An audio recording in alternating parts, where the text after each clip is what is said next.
Hello everyone, it's me, Butterfly Spirit 314.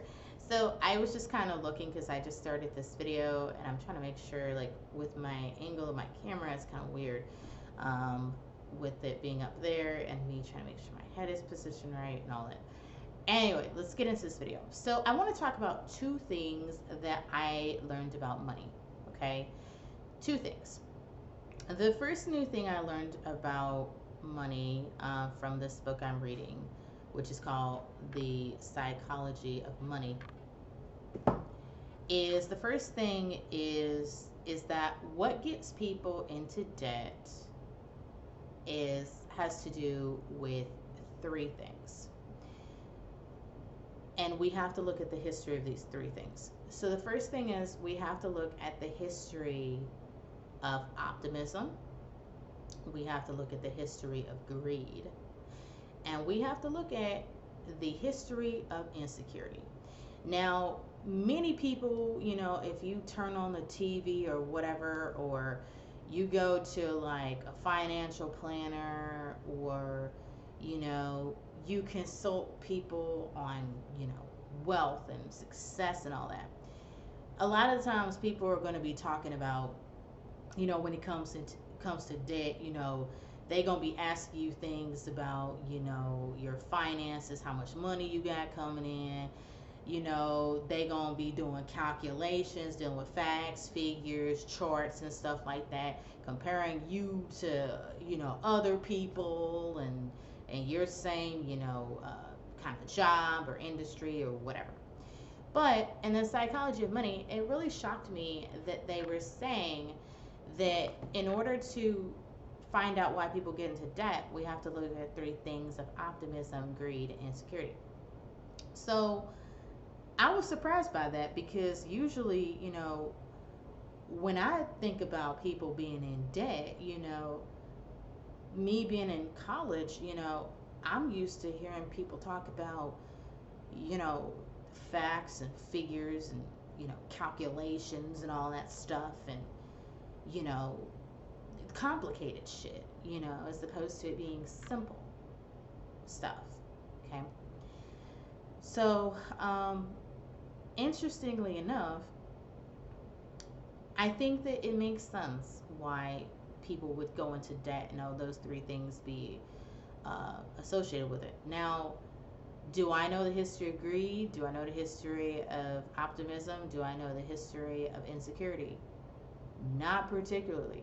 But I do know, with respect to myself, I know that, there are times where when it comes to money, I may be so optimistic about, having money, like, I'll get my paycheck, right? And I may be optimistic about having gotten that paycheck, that it may cause me to go and I may go and buy something I don't need because I got some money, right? Doesn't mean I spend a whole bunch of money on it, but it means that I may be optimistic because I got paid. And because I got paid, I got more money than I already had. And so that, a thing that I may have turned down and said I couldn't get because I couldn't, because I didn't have the money. Now, because I got paid, I'm like, oh, well, I went ahead, you know, and now of course I will, one responsible thing I will do is pay my bills first. Of course I do that. But after paying the bills and stuff, I'm like, oh, okay, hey, I can go ahead and buy me this. All right, And the thing with that is with that optimism can be, and that could be a problem because, although I can buy that thing and I'm happy about getting it, does me getting that thing, is there really going to be a benefit of me buying something? Like, sometimes I have this with fabric. I'll see a fabric at Joann's, for example, and I'll want to buy this fabric. And I want to buy it because I'm like, ooh, that's pretty. I want to, get it. But when I get home, I'll set it down and tuck it to the side, and I might not even use it because I may get distracted with other things and completely forget about that fabric until, maybe a month later I come back and say, oh yeah, I bought that fabric. I completely forgot about it, right? because my mind wasn't on completely going to use it. It was about me getting that item, right? Um, and the thing is that, being optimistic about getting something is fine. Being on the positive spectrum of things is good, because usually I'm on the negative side. Like, I usually will look at why something's gonna go wrong with something rather than why something's gonna go good with something, because I've just been raised with that mentality of, oh, things are more likely to go bad than they are to go good. So let's prepare for the bad first, and then, if something turns out good, all right, cool. You know. So the next thing we have to look at about why people get into debt, um, and like you notice, I'm using myself as an example, is it has to do with greed. Now, because I grew up in a low income family, I don't know too much about greed and the history of it. But of course, in this book, I'm going to be learning about greed. And of course, with greed, if you have a whole bucket of money, then you might be greedy. You may want to take all the stuff for yourself.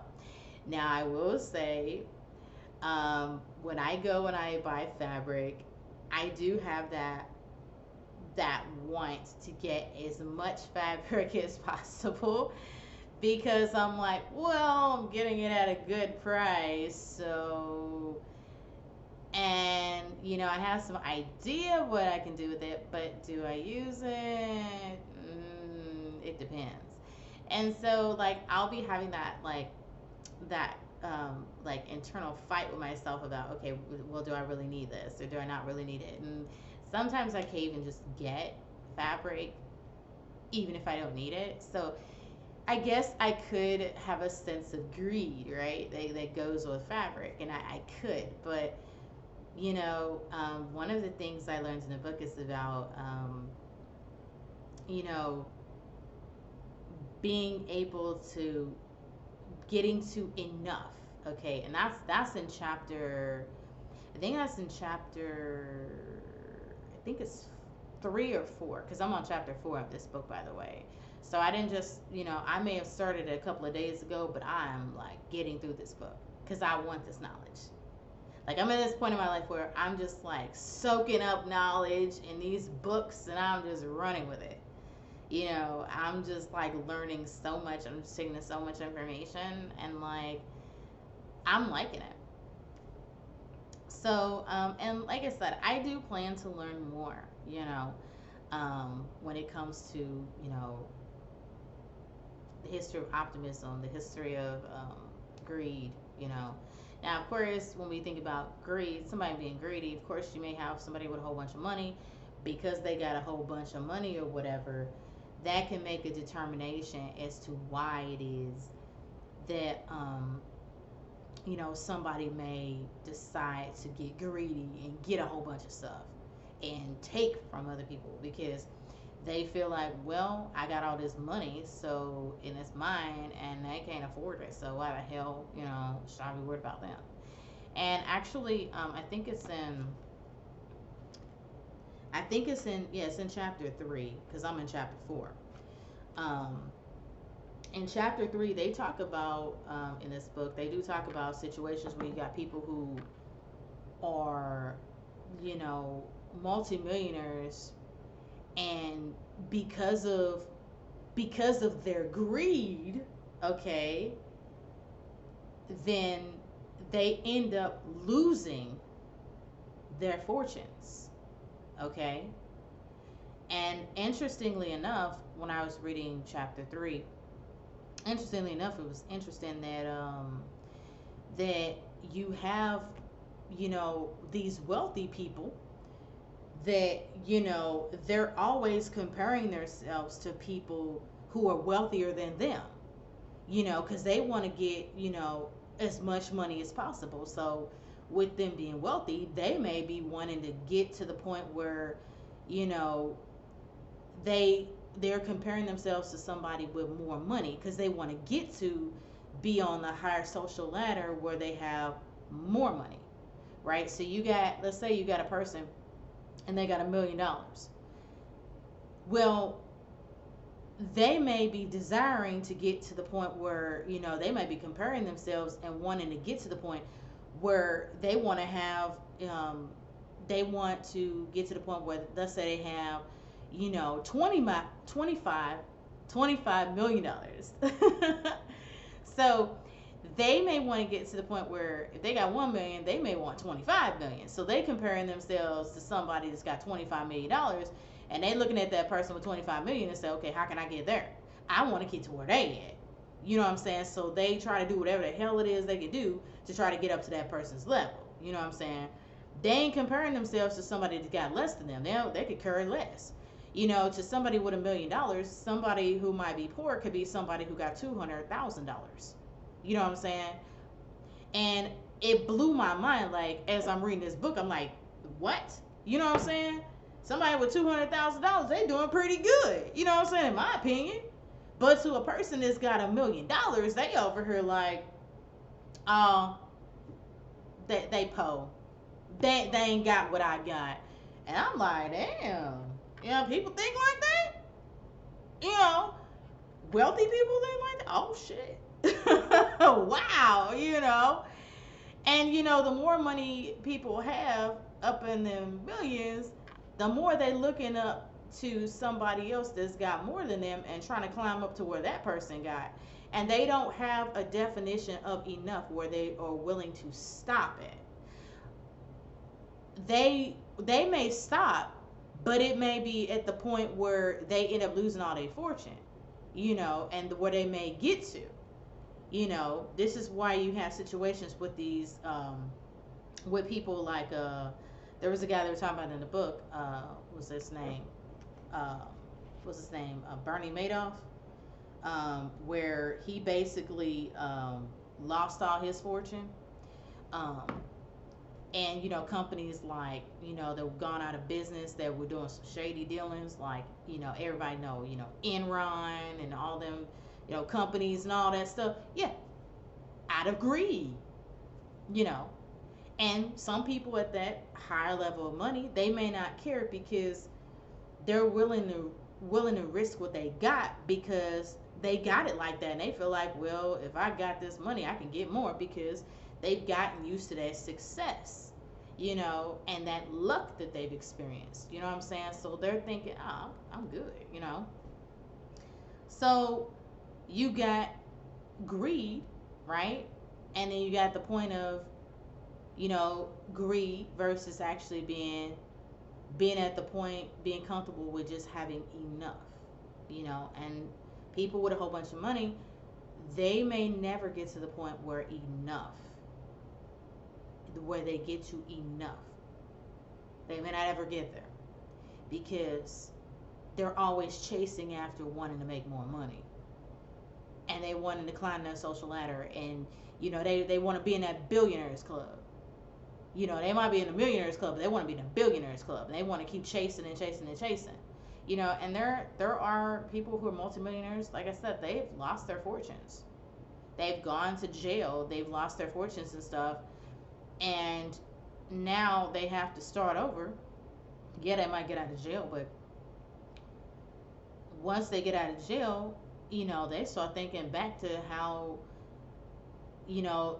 then they get the concept of enough, because then they're like, man, I really had enough money. I could have lived the rest of my life and been cool. But I decided to take that one risk, and that one risk caused me to lose everything.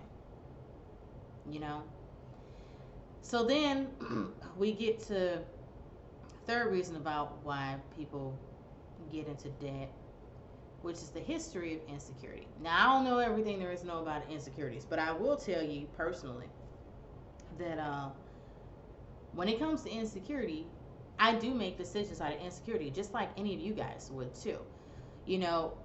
When we feel insecure, we may go and we may, decide that out of insecurity, because let's say we don't feel that we are getting attention from people.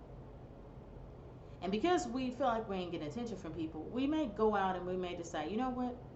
I'm going to get people to pay attention to me. So I'm going to take this money I got and I'm going to use it to get people to pay attention to me, right? And that could be considered an insecurity. So, and people do it every day. People go out, you know, you got girls, they'll go out and buy an expensive purse, they'll try to get a Birkin bag, but it's kind of hard to get a Birkin because the price of a Birkin bag, many people know what a Birkin is, very expensive purse where it's not enough where you had the money to buy it. It's about you got to get on that wait list in order to be able to buy that purse, and they have a limited quantity of those purses, right? So, you know, people, will go out and, to gain status, okay, they will go out and they will, buy an expensive bag. Like girls may buy a Birkin. You got, guys, they may go out and buy an expensive car to attract the attention of women. You know, um, you know, people may go buy name brand clothes. You know what I'm saying? Designer this or designer that because out of insecurity because they're trying to get validation and get people to pay attention to them, you know and insecurity, like I said, I don't know the history of all of it, but it makes sense as to why people would get in debt, because out of insecurity people may make financial decisions because they're trying to fill in for a lack thereof that they don't have. you know they don't want people to see this weakness that they have, so they say, okay, well, to get people to pay attention to this, I'll get people to look at something else. So I'll buy this expensive thing to get people to look at this and view me this way, so they'll never know I have this weakness. They'll never know that. You know what I'm saying? Um, have I ever done that? To buy something to get people to look at me? Um, I'm trying to think in my head if I've ever really done that because grew up in a low income family. So the likelihood of me trying to get people to look at me, now I will say, um, one thing for me, like for me, my hair can be an insecurity for me. Because as a kid, I was ridiculed about my hair. Um, and so basically, um, to deal with that insecurity, one thing I have been doing to feel better about, that, is I go get my hair done. Okay.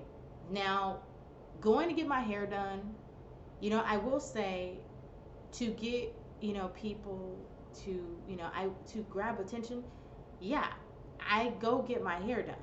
But going to get my hair done and going to get my hair done is something I'll say. I do want to get that validation though, because that validation of me getting my hair done and people saying good things about my hair, that boosts my confidence, right? Because it's like, and it gives me that feel good feeling, right? Of, people say, oh my gosh, your hair is so cute or it's so nice and everything. And that fills in that validation. And it helps me to not think about that insecurity of being ridiculed about my hair when I was a kid, right? And so, and to some people, they may take it to the extreme. You have some, women, they may take it to the extreme by, let's say they go through the experience I did of having their hair ridiculed. So for some women, they may take it to the extreme of spending a huge amount of money on their hair. So me, I spend an okay amount to get my hair done, um, you know, but I don't, you got some girls, they spend, you know, maybe, for me, I spend like maybe $100 to get my hair done. And that'll last my hair the whole month. You got other women, they may spend, let's say you got other women, they spend, let's say they spend anywhere from $200 to like $1,000 to get their hair done, and they don't just get their hair done, they'll get their hair done, plus they'll get, beads and, all different types of extra stuff to go in their hair and all that. And they'll spend way more money. And of course, the more money they spend on their hair, if they're spending, if they are spending money, there's nothing wrong with getting your hair done. But if they're seeking validation and they're, let's say they're trying to one up somebody else who they saw getting their hair done, and they say, oh well, I'm gonna spend a few more $100 more. Yeah, my hair might, for them, they may spend $200 on getting their hair done, but then they see somebody else and they say, I want to one up that person, so I'm gonna get, I'm gonna get added stuff done to my hair, so when people see my hair, I'm better than this other person, right? And you see what I'm saying? So that insecurity for that person, if they were ridiculed like me, they may take that, money and go into debt off of the fact that they're trying to seek validation, you know, from other people, and in the process of one upping somebody, say, well, I'm better than this person, I'm this, I'm that, but really that can cause somebody to go into debt. Buying a bunch of shit through greed can cause a person to go into debt. You know, being optimistic about money can cause a person to go into debt, right? Because if you're optimistic about money, right, and just because you got it, you know, and you got more than what you did, does that mean you need to go out and blow it on stuff that you don't need to?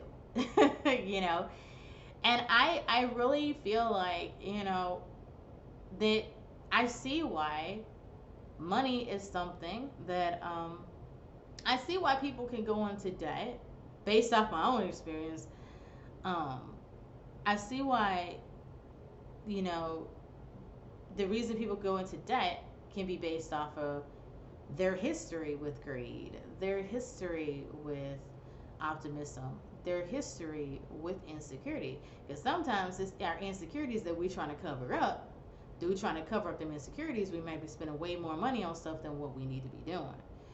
Rather than working on things, working on those things within ourselves. So that's something I learned. A second thing I learned about money um, was I learned that it's not history that repeats itself. It is man that repeats himself. So I can tell you this, and this comes from Voltaire and his guy history. And let's see here. Let's see his first name. I want to make sure I get his first name right. Yeah, just Voltaire. Yeah. History never repeats itself. Man always does. I would say it makes a lot of sense. That it's not history, it's man. Here's why. So, the reason why I think it's not really history that repeats itself, but man repeats itself, because when it comes down to it, every day that we live, it's another day. Every day we age, okay? Every single day we do, okay? And we're going forward, we're not going backwards. Now, what does happen is that we may find ourselves in situations that are identical to situations we've experienced in the past. And what do we do when we experience a situation that we've experienced in the past? We're going to react the same way we did in the past unless we've learned from that situation. Okay? So, for example, let's say, I'll kind of pick on myself, for example. When me and my ex-boyfriend were together, me and him would have the same argument over and over and over and over and over again. Okay? Now, we would have these arguments and we would never really get to we never get to really the solution, right? Now, was it the fact that that history was repeating itself? No. It was the fact that when we found ourselves in similar situations or dealing with similar, when we were dealing with a situation that we've experienced in the past, right? We would we would take the same actions and do the same things. And of course that resulted in us kind of getting into it, and then, we would spend probably 30 minutes or a couple of hours arguing and never really get into the solution. Okay? can tell you, I take full responsibility for my own actions because I gotta say, there were times where, I took actions, and I took those actions because it was based off of what I knew at the time. I now know that, maybe the actions I took, they may have felt right at the time, but they may not have been the best thing for me to do. Okay? And so in situations, I was taking on the process of doing the same things, picking, I might pick a fight in the same way every single time and not really sit down and question myself and say, well, why the hell am I, why, what am I trying to achieve from this? What's my goal? What do I want him to do? You know? But, like I said, man, okay, this includes man and woman, men and women, all of us, regardless of who we are. History is not repeating itself because we're going forward in time. Okay? It is the fact that for us, when we find ourselves in similar situations, we have a pattern of acting and being. We'll do the same things because doing the same thing is comfortable. It's not comfortable to do something different. If we have to grow and change, that is uncomfortable as hell. You couldn't have told me in the past that to take an alternative path on money. You couldn't have told me that at that time. You really couldn't, because I wasn't ready. I wasn't there. Now I'm here because I have been working on learning and growing and understanding things about myself, reflecting. And I try to do that as much as I can to reflect. That's why, I knew for me, anger was a weakness. And the thing is, when I would get into an argument, I would let the anger be the thing that drove the argument, and to the point where I say things that I didn't mean and different things. But I've started to get a handle on it and not let history repeat itself. Why? Because I've taken the initiative to learn about anger, which was my weakness, and to expand my knowledge on anger and why, and me expanding my knowledge has caused me to be like, in situations where I might have gotten angry in the past, I've been able to stop my anger like that because I took the initiative to not let similar circumstances repeat themselves. What I did was I became more present of myself and also took in knowledge of things that I read and said, well, you know what? Instead of doing what I've done before, maybe I should get to the root about why I feel this way. Instead of me wanting to just lash out and blame somebody else. What about me taking responsibility? You know what I'm saying? And I will say in the past, I used to be like, I'd say that, he wasn't taking responsibility or being accountable, whatever. I'm going to be point blank and period. There were times I wasn't being accountable. I wasn't being responsible, but I can own that shit though. I can own that, and what can I do now? Do better, right?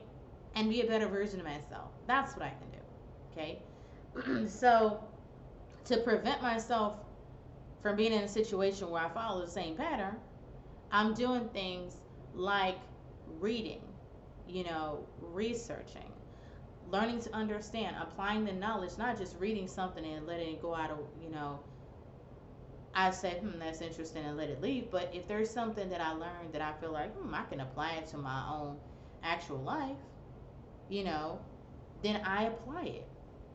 And it's helping to change the course of who I am as a person. I find myself being a lot less angry about things. Or I'm going to scratch that. I find myself, there are situations that may come up in a day where every day I might be angry about something. But instead of me trying to jump into, instead of me letting that anger and that anxiety drive me, you know what I do? What I do is I say, oh, hold on, wait a minute. In the past, I would have just jumped on the train of being angry and going along with that emotion. But now I get to the point now where I'm like, what am I really angry about? What am I really pissed off about? Did something happen that I didn't want to happen? Was there a situation where I didn't speak up about things? You know, I ask myself those questions. If somebody does something to piss me off, I give you an example. There was a girl at work. She, I would come over to her desk and talk to her. We were friends at work or whatever and stuff. And she seemed like a cool person. Until one day, I was talking to her and I had made this purse that I showed her. And, I noticed that she was working and stuff like that. And she was focusing more so on her work than she was on, talking to me. Right? And then she was like, she told me, she was like, oh, well, my boss, my boss has basically been, my boss is saying that, I can't really have people on my desk and everything like that and stuff. So, my boss has been on me. So, you have to, go or whatever so I can focus on my work and stuff because I don't want my boss on my back. And that led me to think that she was blaming me for the reason her boss was on her back or whatever, right? And I don't know if there was a situation where maybe one of her coworkers was going to her boss and maybe the situation was is the coworker didn't like people coming and talking, like me coming and talking to her and stuff and just talking or whatever just to, be girls, whatever. So, have girl talk. So, because that other girl could have been jealous, that may have been the reason that the girl's boss was on her. I don't know, right? But you know what I did? That day where she told me that she was that her boss, has been on her or whatever and that I needed to leave or whatever. You know what I did? What I did was is I put some space between me and her. Was I angry? Yes. But you know what I did? What I did was first thing is my default would be to get mad, obsess over, frustrated. I did get mad and I did obsess over it for a while. But what I decided to do is that instead of me continuing to go back over to her desk and voice my opinion about how pissed off I was, which is what I might go and tell somebody else. What I did is that I followed a gut feeling which told me, it said, you don't have to go over to her desk anymore if you don't want to. What you can do is put some space there. That's what the gut feeling told me. Put some space there. And so you know what I did? I put some space there. Now, what I did do is I did go over to her desk once and just stopped over there one day. I saw her talking to some people one day or whatever, and she wasn't telling them to leave.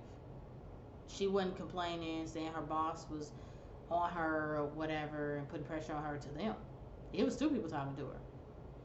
And, one thing I started to do is I started to watch her. And, because I work across the floor from her, And so I kind of watched her. I saw how she went over to other people's desks and stuff like that and talked to them and stuff or whatever and stuff. And she didn't come over to my desk and talk to me. And I just kind of watched and observed. And as I, took that space away from talking to her and just observing her and stuff, I see her in the break room. She'd be talking to other people. She may not say nothing to me. That's fine. So, I'm glad I took the time to observe and notice, right? So one day I walked over to her desk and I said, oh, hey, how you doing? And I just walked away. Just to kind of test the water, But I was positive about it. And that was different than what I would normally do. Because normally I just have my anger get at me. But you know what? It got at me at first. But, I tested the water one day. Like I said, went over to her desk, said, hey. Took me about a second, walked away. After that, she didn't talk to me or whatever. And I noticed something. I noticed when I wasn't going over to her desk, I noticed that when I happened to walk by or whatever, she would take notice of me. She seemed surprised that I didn't go over, stop and talk to her, whatever and stuff. And I did. You know, I didn't. And I noticed recently, as I have, I've been talking to other people, I'll interact with other people in the office and stuff like that, other than her, you know, not to really be against her, but I would just talk to other people. And by her closing a door with me, it allowed me to open up opportunities to talking to other people, right? In the office. And as I've talked to other people, I noticed she was kind of looking over at me, having a conversation with other people. And other people were fine with conversation with me. And guess what? Then after having my conversation with those people, I would go ahead, you know, go back to my desk or whatever, and I noticed she'd be looking at me like, oh, well, why is she coming over talking to me, right? And you know what? I haven't been back over her desk since. I have not. And I noticed something happened a few days back. I was in the break room, and my coworker, the one who I was going and talking to her and everything, and I decided, she told me to, her boss was on her back and whatever. So it was about maybe a month or so. It's been about a couple months now that I ain't been saying nothing to her. And you know what happened a few days ago? Guess what happened? I was in the break room. I was making my oatmeal like I do every day when I'm at work for breakfast. And she says, I turned around, I had my oatmeal in hand like this. It's in a bowl.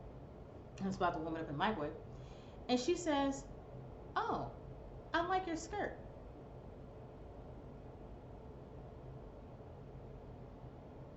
And I don't know if I said thank you or whatever. I guess I was shocked.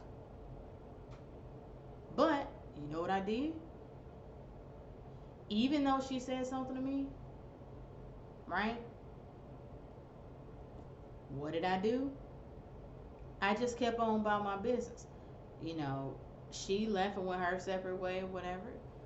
I continued to make my oatmeal. I just went on about my business. And I haven't talked to her since. Right? Now, the thing is this, sometimes, we got to realize when we have a pattern of, continuing to deal with people, and these people are, telling us they don't want us around, we gotta take note of that. And like I said, man repeats itself.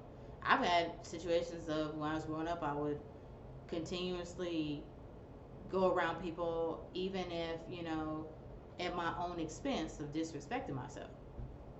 You know what I'm saying? Of I may be, ridiculed or whatever, but I'll still try to maintain a relationship. And one of the things is I've learned now is that I don't got to do that. And the turning point, like that at work, the turning point happened when I realized that I get to choose what I do and who I associate with and who I don't. So again, it's not man that, it's not history that repeats itself. It's man that does when they get into similar situations. How does that relate to money? Relates to money because when we get in similar situations, we may make the same mistake with money over and over and over again because we haven't learned from that situation. You know what I'm saying? And we haven't gotten the knowledge about why it's not a good idea to spend money on this thing. You know what I'm saying? Because it may create more of the same. You know what I'm saying? But everybody will eventually get there. Some people may never get there, but it's just important to think about that and be aware of that. So, 2 points I learned about money.